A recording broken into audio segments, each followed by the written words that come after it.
Mga kapuso, doble ingat po sa pagpapadala at pagkuha ng pera sa mga remittance center. Isang babae nagreklamo matapos umunong mawala ang 5,000 dolyar o katumbas po yan ng mahigit 200,000 piso na padala sa kanya galing Saudi Arabia. Balita ka din ni Victoria Tulad. Halos hindi na raw makatulog sa pag-aalala si Melinda. Di niya tunay na pangalan. Matapos mawala ang money remittance niya na nagkakahalaga ng $5,000 o mahigit 200,000 piso. Ika-25 raw ng Abril nang magpunta sa Western Union sa Ermita si Melinda para kunin ang padala ng kanyang business partner na nasa Saudi. Pero laking gulat niya nang malamang wala na ang pera. Ang sabing gano'n ng customer service na paid out na daw sa Molino 4, Cavite.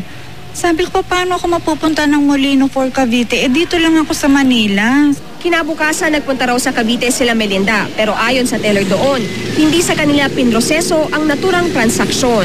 Ang ipinagtataka raw ni Melinda ay kung paanong na-withdraw ang kanyang pera, gayong may mga safety requirement na dapat ibigay para mapatunayang sa'yo nakapangalan ang remittance.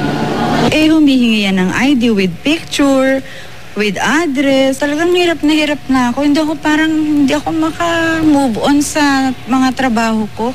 Inireklamo na raw ni Melinda ang nangyari sa Western Union, pero pinagpasapasahan lang siya ng mga nakausap niyang kawani. Sinubukan ng GMA News na kapanayamin ang Western Union. Tumanggi silang magpa-interview sa camera, pero nagbigay sila ng written statement. Sabi ng Western Union, pinag-aaralan na nilang mabuti ang kasong idinudulog sa kanila. Hinikayat nila ang complainant na dumulog sa otoridad at handa sila makipagtulungan sa gagawing investigasyon. Lumapit na rin sa Bangko Sentral ng Pilipinas si Melinda. Ang BSP ang may jurisdiksyon sa remittance companies. Ayon sa ahensya, bihira ang idinudulog sa kanilang reklamo tungkol sa mga remittance company. Yung tao na supposedly na mayroong complaint tungkol sa remittance, gagawa yan ng sulat o liham and then ipapadala natin agad doon sa remittance agency. Binibigyan namin yan ng 10 araw para matugunan. Responsibilidad din daw ng mga teller na tiyakin ang pagkakakilanlan ng recipient ng remittance. Kaya kapag napatunayang nagkamali, kailangan palitan ng kumpanya ang nawalang pera. Paalala naman ng ahensya sa publiko, iba yung pong pag-iingat doon sa control number.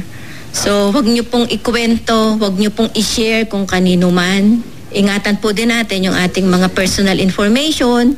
Victoria Tulad, GMA News.